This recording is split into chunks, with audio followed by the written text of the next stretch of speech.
look at the night, see the light of the moon? Did you look at the sun, giving you warmth? Did you look at the sky?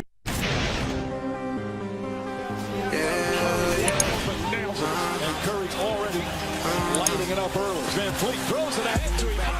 There's nothing to get there. First down. Johnson running the floor. And the pass. Siakam sidestep. Layup is good. Lowry for three.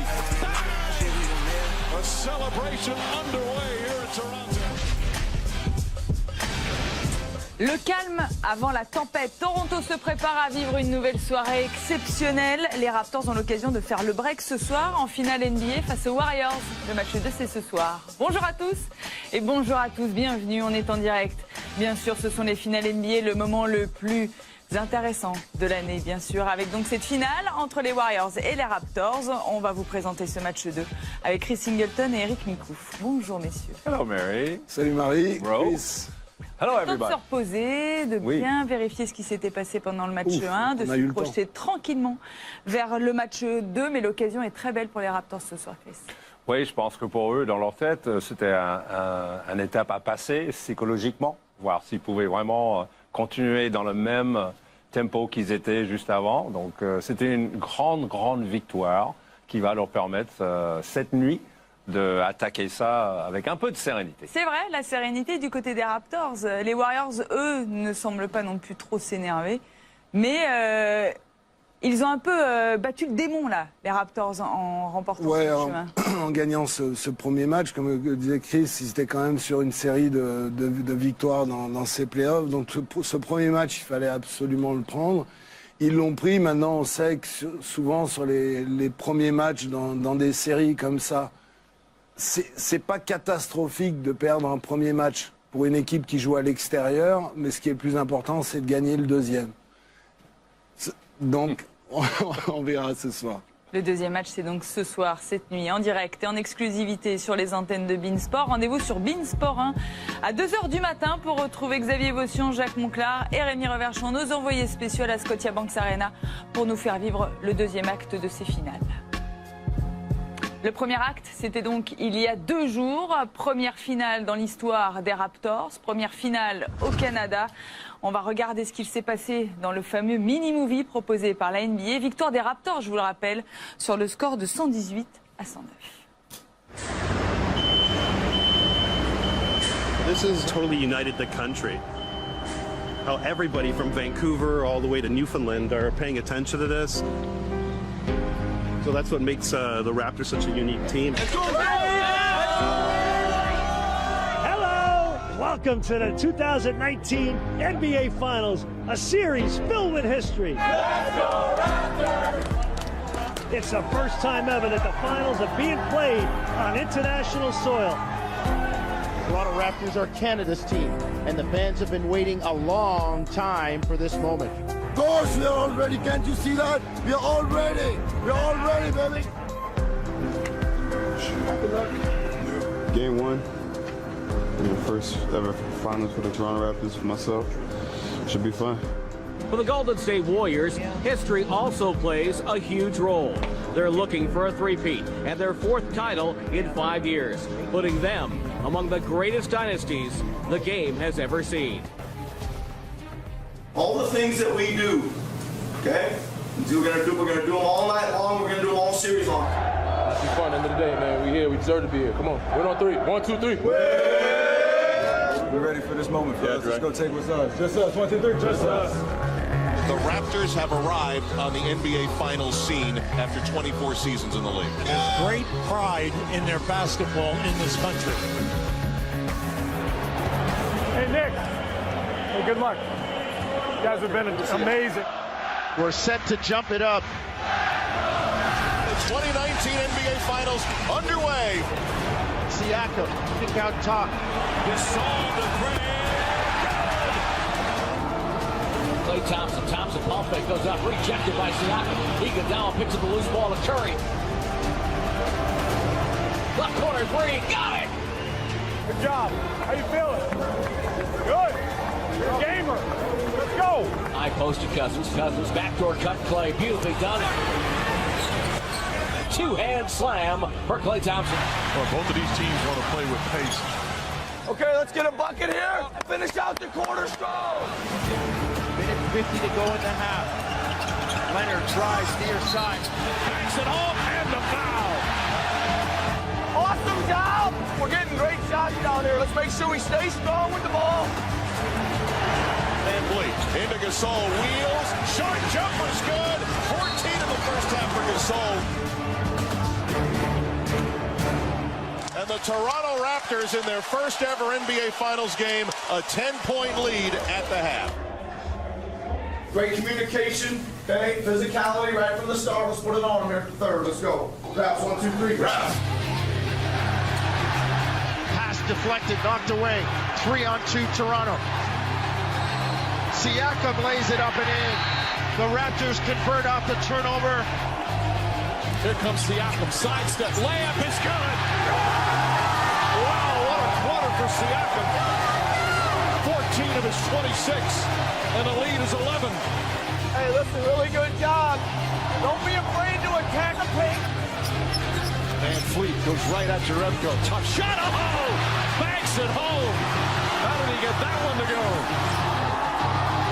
Listen, we're right in this game, all right? Keep fighting, guys, keep fighting. Curry gets it back, splits traffic down the lane, shoots on the go, got it with a one-hander. And Steph Curry with another 30-point game. Come on, let's get a stop here. Let's get one stop here. Draymond. None other than Spicy P. Siakam has done it all tonight for Toronto. Rebound, tucked up and in.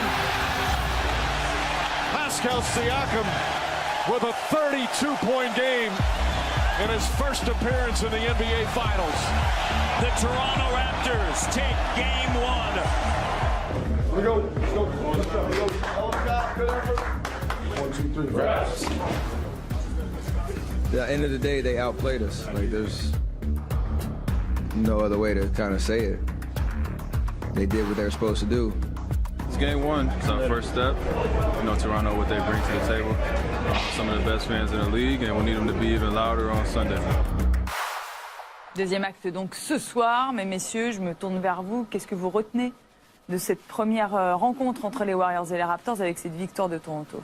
Moi, c'était surtout la sérénité avec Toronto à jouer. Ils n'ont jamais paniqué, même quand ils avaient 10-12 points d'avance. Et on sait que les Warriors, ça, c'est pas beaucoup. Ils ont bien maîtrisé le troisième quart-temps, qui est très important, même s'ils ont perdu de 3 points. Ils n'ont pas pris une avalanche quand on sait qu'on peut le prendre. Et tout simplement, c'est le maîtrise jusqu'au bout, le collectif. Ils ont joué vraiment leur meilleur match des playoffs au bon moment. Les meilleurs ont gagné. Oui, sur le match, les meilleurs ont gagné. Maintenant, moi, ce qui m'impressionne avec ces Warriors, c'est aussi cette sérénité dans l'autre sens.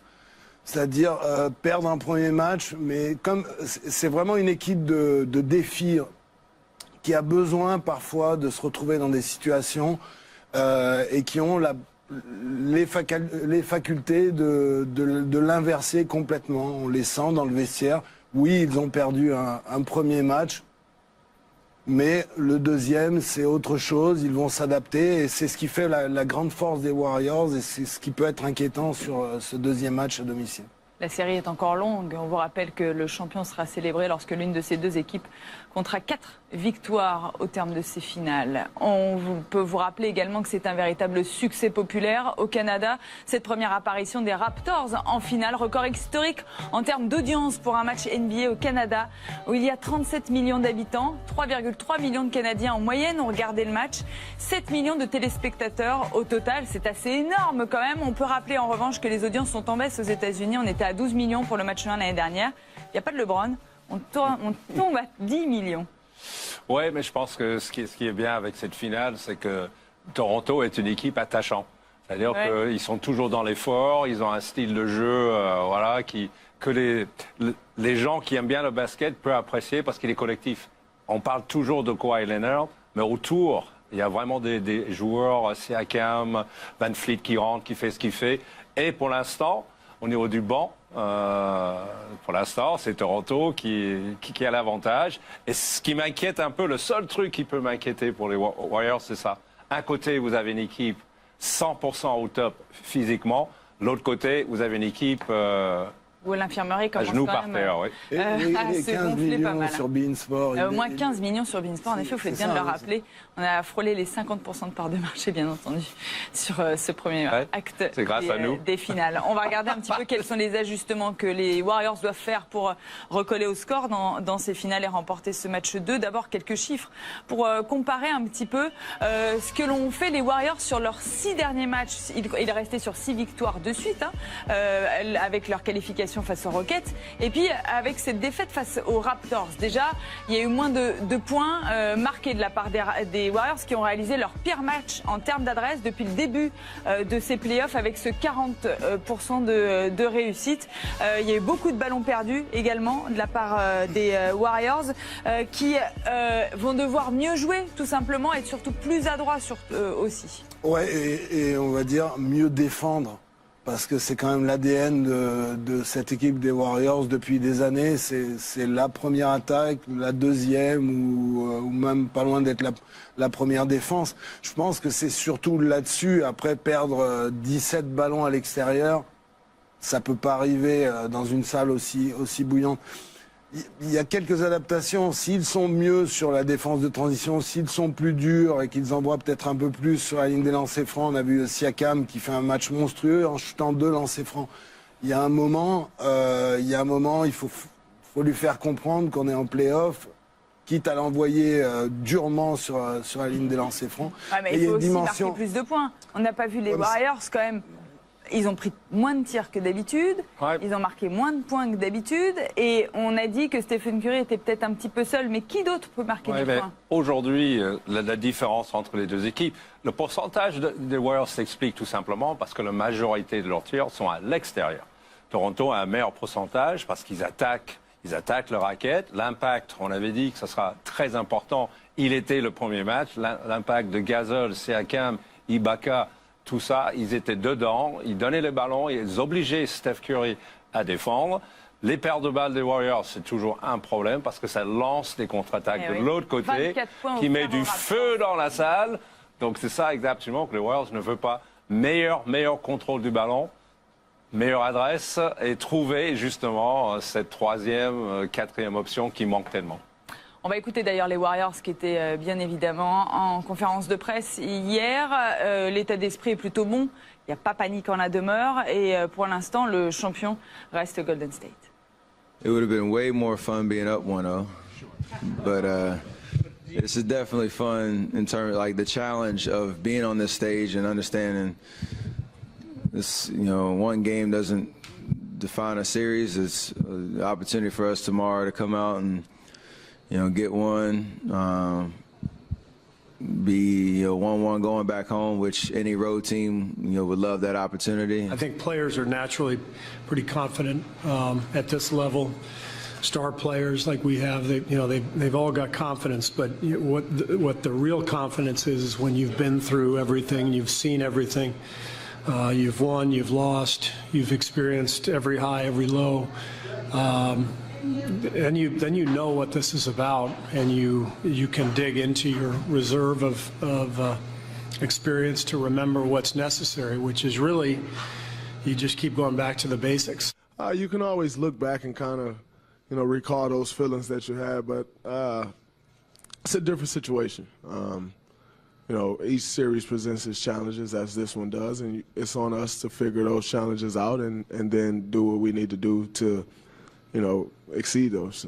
No matter what the experience is, we're playing in the NBA Finals and we're chasing a championship, and everything that comes with it is what wakes us up in the morning and puts a smile on our face. So, we've had a lot of great experiences and had a lot of battles and a lot of challenges, and we've done well with them.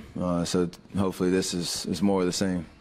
N'oublions pas que cette équipe a connu en effet pas mal de choses et pas mal de situations. On peut rappeler qu'elle est allée gagner un match 7 face aux Rockets dans une série de playoffs, qu'elle a été accrochée par OKC une année et que là elle est allée gagner aussi face à Houston sans Kevin Durant. En effet, faut pas paniquer. Ils Non, ont de quoi faire. mais il ne panique absolument pas. Comme Steve Kerr le dit bien aussi, toutes ces expériences permettent à un moment ou à un autre peut-être de trouver l'énergie suffisante à retourner une situation. Mais c'est une équipe qui a une grande expérience et des joueurs qui ont vraiment confiance en eux. Et pour moi, ils sont toujours ça reste toujours positif en disant il y a encore un match à l'extérieur à les prendre et ils vont faire le nécessaire.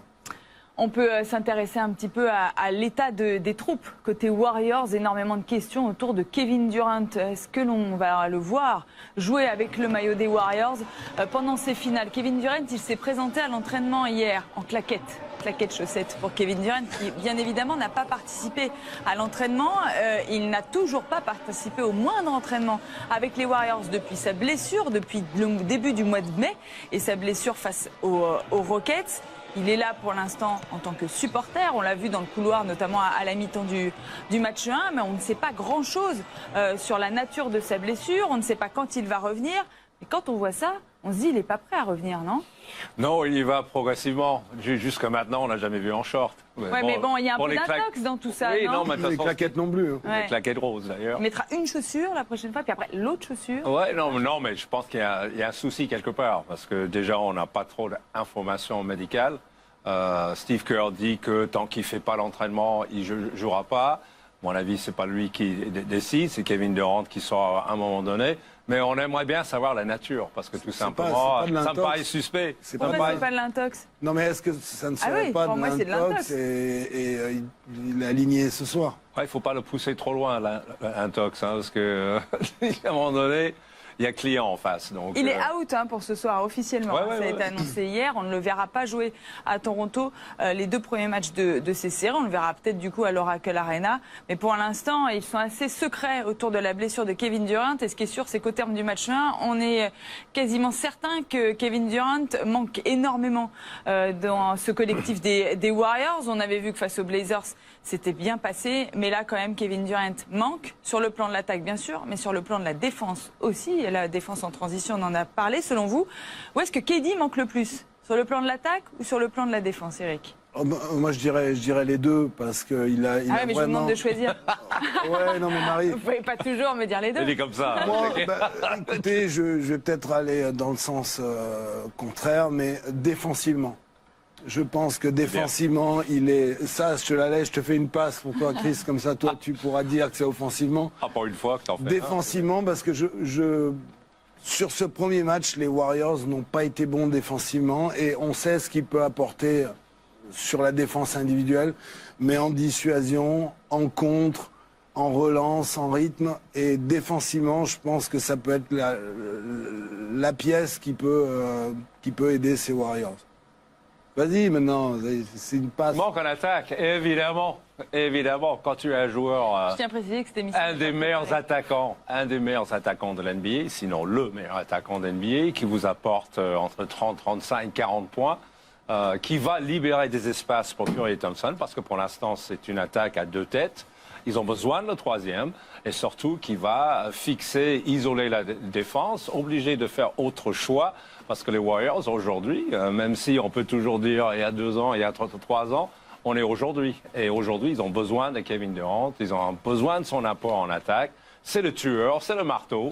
Et il manque terriblement. Les Raptors sont plus forts que les Cavs de LeBron James? Oui, je pense aujourd'hui, collectivement, absolument, parce qu'ils ont plusieurs options.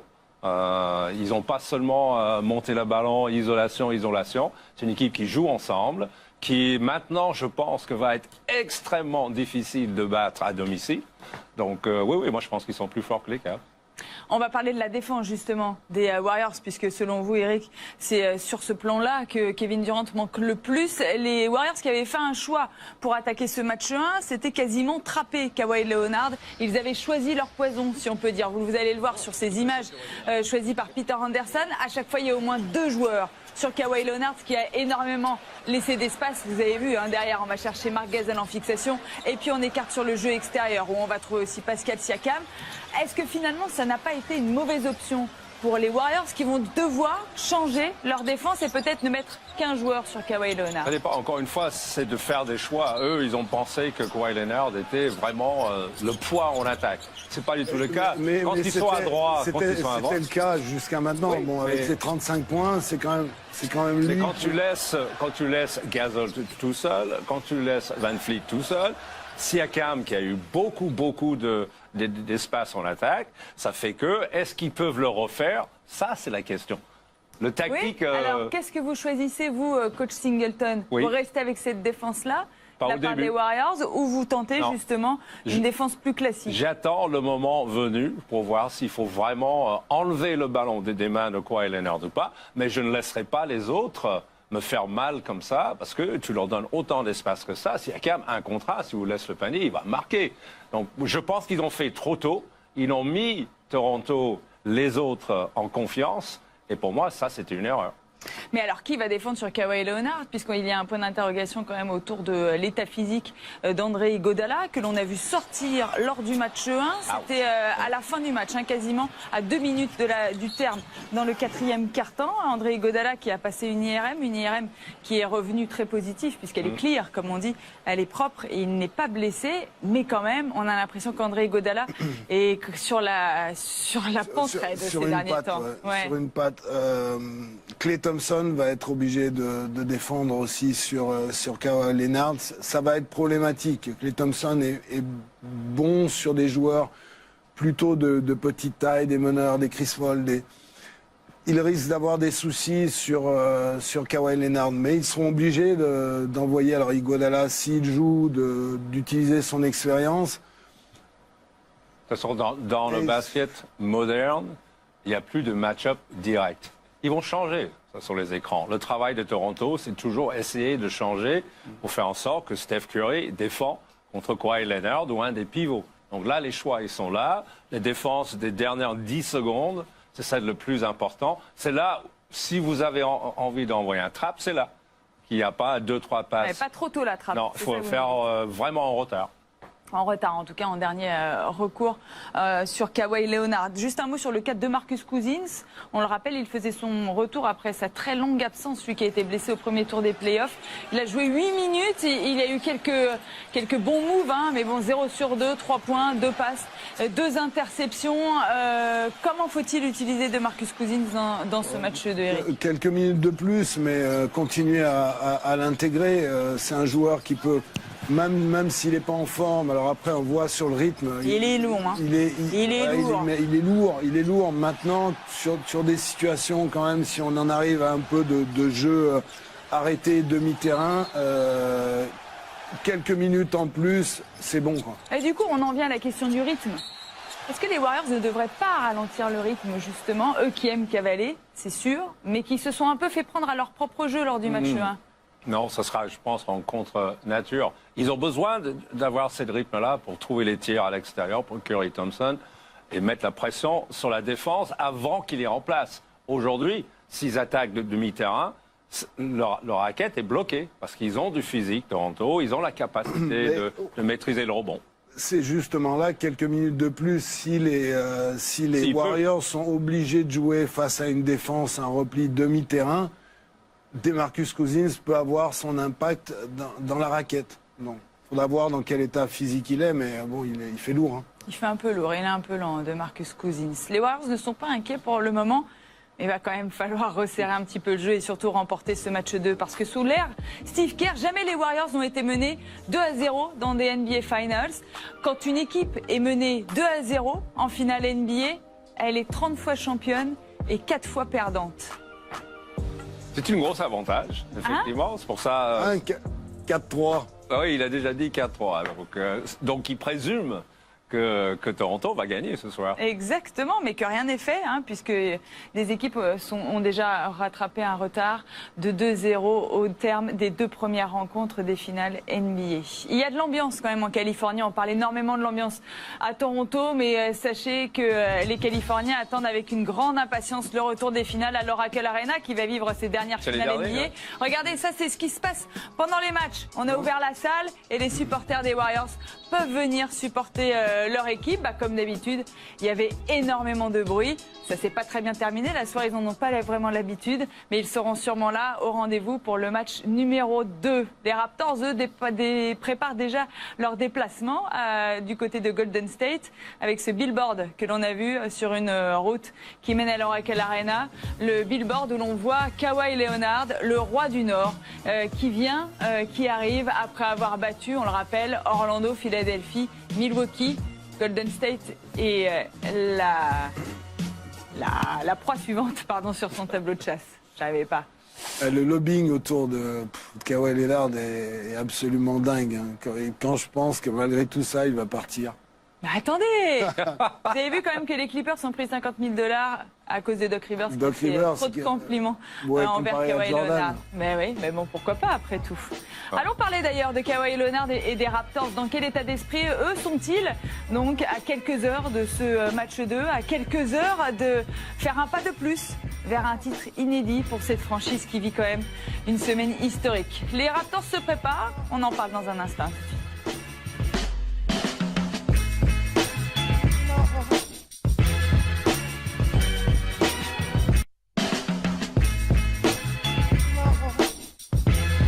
Voilà ce que l'on peut voir autour de la Scotiabank Arena à quelques heures du match 2 de ces finales NBA.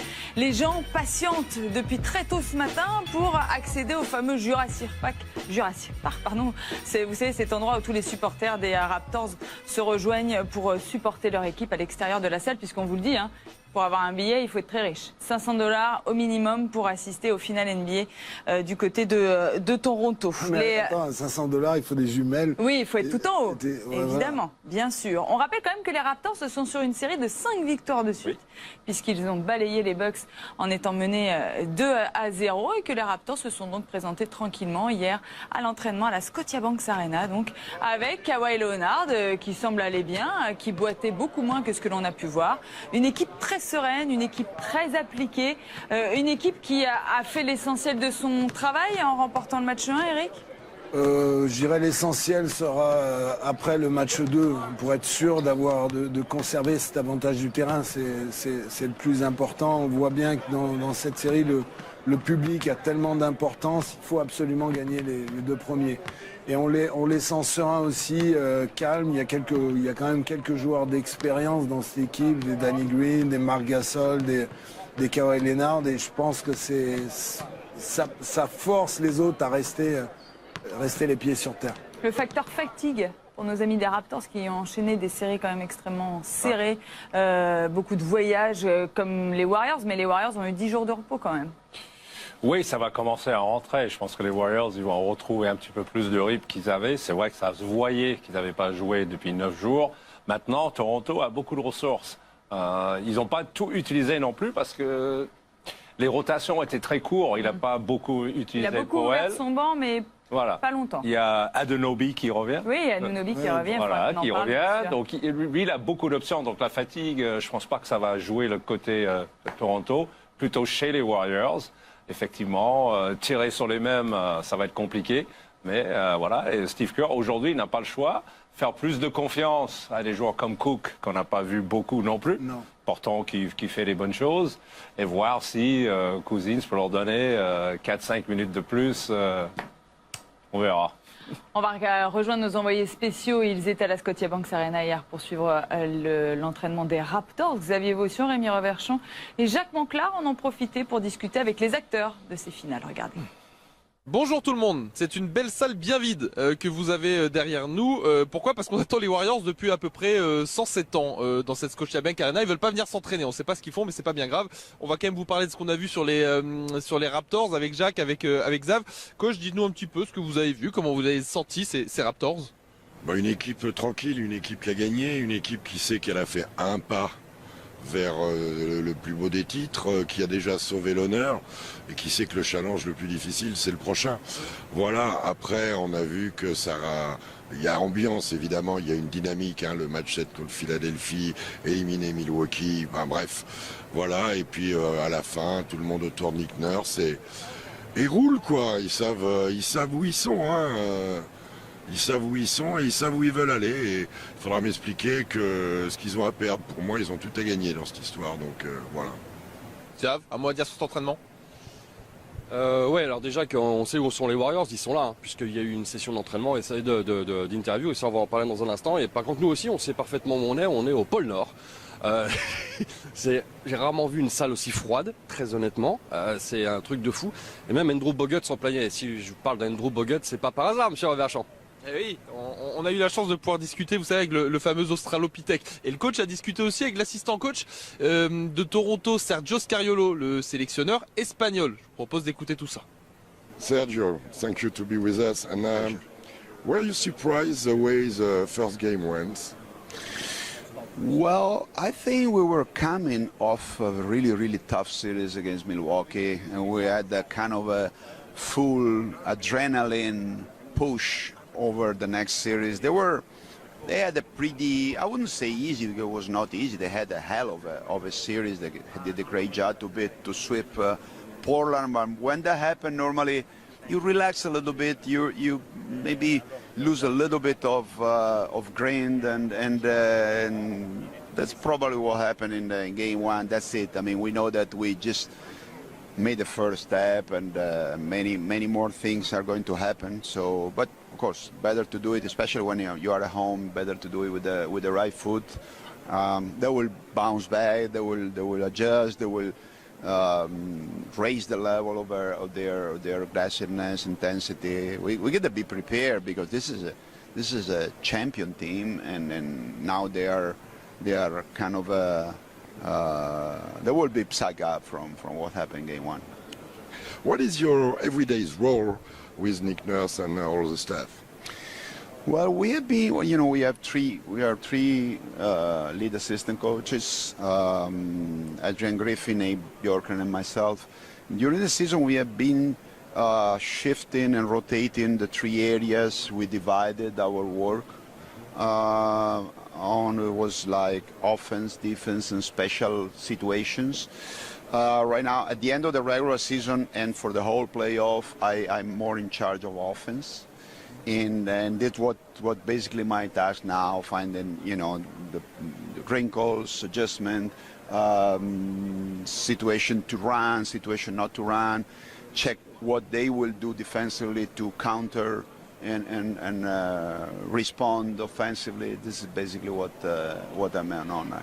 Andrew, let's talk about these finals. You guys, the Warriors, are down 1-0 now. Tell us about the atmosphere. What has it been like for you guys in the locker room since game one? Obviously disappointed with the way we played in game one. We felt like we didn't play particularly great. We give them credit. They came out and played very well. The home crowd and the atmosphere, they did a good job. But we have a few easy adjustments we need to make going into game two if you want to give our chance to get 1-1 in the series. What about between you guys, the players? Did you guys talk a lot about what happened? Do you feel any pressure, added pressure? Not so much pressure. I think we didn't really play the way we should be playing. We felt like we didn't have enough energy and emotion going into a game one of the finals. We thought we kind of coasted throughout periods of the game, and Toronto did a very good job of especially pushing the ball. We didn't get back at times defensively, and that's not really a strategy thing. It's more, just a matter of giving extra effort, and that's the main thing that came out of our locker room after the game. Voilà donc pour l'état d'esprit qu'il régnait hier à la Scotiabank Arena lors de l'entraînement de ces deux équipes finalistes. Un mot sur Kawhi Leonard, il n'a pas été le meilleur marqueur de son équipe lors du match 1. C'est Pascal Siakam qui a réalisé une performance incroyable avec ses 32 points. On a vu un Kawhi Leonard à 23 points qui a su profiter des espaces qu'il crée grâce à cette défense donc souvent à deux sur lui. 43 minutes, on l'a vu un petit peu boitillé, maladroit par rapport à d'habitude. 5 sur 14, 8 rebonds et 5 passes. À votre avis, quel Kawhi Leonard verrons-nous ce soir?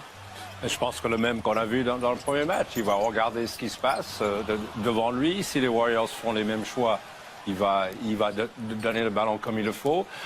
C'est tout à fait normal qu'il ne soit pas le meilleur marqueur vu les choix qui étaient faits. S'il avait fait, ça aurait été anormal.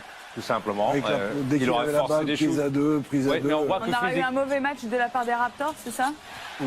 C'est-à-dire que lui, il aura peut-être marqué 35-40 points, mais à mon avis, il n'aura pas gagné. Parce qu'ils avaient besoin des 20 points de Gasol, les je ne sais pas combien de Siakam, 26, 32. 27. Ouais, pardon pour les 5.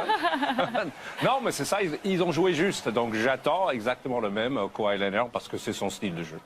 Kawhi Leonard qui est un véritable leader dans cette équipe qui a changé tant de choses avec son arrivée aux Raptors. Silencieux, mais finalement, est-ce que c'est pas ce qu'il fait sur le terrain qui compte le plus? C'est une machine, on le dit depuis le début de ces playoffs. Là, c'est vrai que dans la situation, on peut être une machine quand on a deux joueurs qui viennent vous trapper dès le premier dribble. Vous êtes obligé de faire des choix. Il a plutôt fait des bons choix. Ce qui est appréciable, c'est qu'il se comporte en leader en ne forçant pas, comme disait Chris, en ne forçant pas. Il n'a pas pris 35 tirs. On l'avait vu lors du match précédent, le dernier match des Bucks, faire la passe à Siakam. Donc c'est quand il joue comme ça, en cherchant ses coéquipiers, et puis après on voit le leader à la fin ou sur certaines actions, les 3 points qu'il met, il est en isolation totale, et là il prend les tirs importants et il met dedans. Donc faut s'attendre à un match identique, il mettra peut-être un peu plus de points, si Siakam en met moins, ce qui serait à peu près normal. Il y a beaucoup d'options. Aux Raptors et c'est peut-être ça leur avantage pour le moment en ce début de finale. On va l'écouter d'ailleurs, Kawhi Leonard, on va écouter également Nick Nurse en vue de ce match 2. It's crazy. Definitely something that I've never really been a part of, and I mean at the same time it's fun. Like when you work hard and you're trying to get to this level, you know it comes with it. And for me, it's just just continue to be myself, and all this is fun. It's a great time of the year. It's a great time to be still playing, and having the opportunity to go out there and play for a beautiful fan base. So I'm excited. On the court, we got some fiery guys, but off the floor, we got some grown men, people with families and kids, and they understand that their profession is their lives, and that's what they do. They take care of their families, their friends, their bodies, and they're professionals. When I watch games from Kobe or Shaq or Mike, they always just go nuts. You know what I mean? They make big shots and sometimes just pump their fists and walk back to the bench. So I just think because I really don't do it a whole lot like everybody else. But for me, it's just the way I play. I don't know. I mean, until we win the game or it's all done, then I'll show some emotion. But I want to stay even keeled while I'm going through it. Yeah, I don't think the leg trouble is much of an issue. I think, and I'm expecting him to play a lot better tomorrow. Ah bah ça promet. Pour les Warriors ce soir, si Nick Nurse attend un énorme Kawhi Leonard ce soir. On vous rappelle le programme de ces finales, donc avec le deuxième et dernier match pour le moment à Toronto, puisque on reviendra peut-être à Toronto pour le match 5. Après, ce sera direction de Golden State pour dans la nuit de mercredi à jeudi. Le premier match à l'Oracle Arena. Il y aura un deuxième acte aussi là-bas. Ce sera dans la nuit de vendredi à samedi. Je vous rappelle que ces finales peuvent durer jusqu'au 17 juin prochain. On a hâte. Hein. J'ai l'impression qu'on va rester longtemps. Moi aussi, je pense qu'on va bosser encore un peu. Ce soir, quand même. 2-0. 2-0. Ouais, c'est parfait. Un partout. Un partout. 2-0, c'était le score hier en finale de Ligue des Champions avec le sacre de Liverpool. Il y en a un qui était bien sûr très content. C'était qui? C'était LeBron James. Vous le savez, il est actionnaire du club. Il a vécu cette finale de très près. Il n'a pas arrêté de tweeter toute la soirée. Voici son ultime tweet. Les félicitations, bien sûr, envers ce club. C'est un montage. Il n'était pas sur la pelouse hier soir, rassurez-vous. Est-ce qu'on peut avoir un petit mot pour Ruiz aussi? Le boxeur qui a battu Bono, ça montre aux gens, voilà, vraiment que tout est possible dans cette vie. Et voilà, c'est pas toujours le plus beau, le plus sculpté qui gagne. Et que l'incertitude du sport, la fabuleuse incertitude du sport existe pour de vrai. Et ben ouais, on en a eu la preuve il y a quelques jours, on aura peut-être la preuve ce soir. Et que même un garçon de plus de 2 mètres peut rentrer dans une voiture à Disneyland. Oui. C'est ce que Giannis Antetokounmpo a fait, puisqu'il est au repos. Regardez, je pense que... Il a réussi à monter dans cette petite voiture à Disneyland et il profite du bon temps. Parce qu'il n'a pas son permis encore. Ah, tu crois? Je sais pas. Il n'a pas le temps. Je sais pas. Avant de se quitter, on va regarder une des séquences que l'on préfère chez Jimmy Kimmel. Vous savez, les mean tweets, les tweets méchants que les gens adorent envoyer anonymement, notamment aux joueurs NBA. Et bien là, le but du jeu, c'est de voir les joueurs NBA réagir à ces tweets méchants et répondre même. Regardez. KD Trey 5, follow me here. You're a weak ass, candy ass, flopping. You need vaginal reconstruction surgery, twig boy. You can eat a big bag like your butt buddy Curry. Yourself, you cheat. That's a lot. Bradley Beal looks like if Usher had someone sit on his head while he was a baby. Thank you. Dirk Nowitzki looks like his sweat smells like mop water and Chihuahua. I don't think I heard that one before, so props to my guy. That was good. Steve Ballmer and the entire LA Clippers organization can all go suck on a fat one. I can't listen to Joel Embiid interviews. 2 seconds in, I want to glue my ears shut. Well, let me know when you're able to speak 4 languages, dumbass. Charles Barkley is so fat, he put his belt on with a boomerang. That's not funny at all. Ben Simmons looks like he's holding in a fart every time he passes the ball. Maybe I am. Before I go to sleep, I just want to say, Paul George. Your good sleep, your dreams, your job when you wake up. Go to work. Chris Bosh talks like a white guy named Dennis. Toronto needs to get rid of Kyle Lowry ASAP. If I have to watch that fat attempt to take a 3 one more time, I'm jumping off a building. Oh, wow. Kemba Walker has the name of a post player and the body of a circus. Okay. Karl Anthony Towns looked like he's yawning when he yells. Yeah, because I'm tired of dealing with your Danny Green and I have a lot in common. Namely, that we both suck at basketball. Chris Middleton just got hit in the head so hard his eyes got ungoogly. No, they didn't. If Brooke and Robin Lopez are twins, then why is Robin the only one that sucks ass? Because I'm adventurous in the bedroom. Oh. Il y a à boire et à manger. Hein, Oh, même, oui. Le KD au départ, il Ouais. C'était assez salé. En tout cas, assez épicé. C'est mine tweet, mais les joueurs NBA ont joué le jeu comme d'habitude. Rendez-vous ce soir, donc, cette nuit pour le match 2 des finales NBA. On vous rappelle que c'est à 2h du matin sur beIN Sport 1. Xavier Vaution, Rémi Verchon et Jacques Monclar seront en direct de la Scotiabank Arena. On se retrouve demain, nous, à 12h45 pour le débrief et faire un petit point donc, sur ces finales NBA qui sont passionnantes. Merci Chris. À demain. Merci Marie. Bonne journée à tous. Et rendez-vous donc demain pour la suite.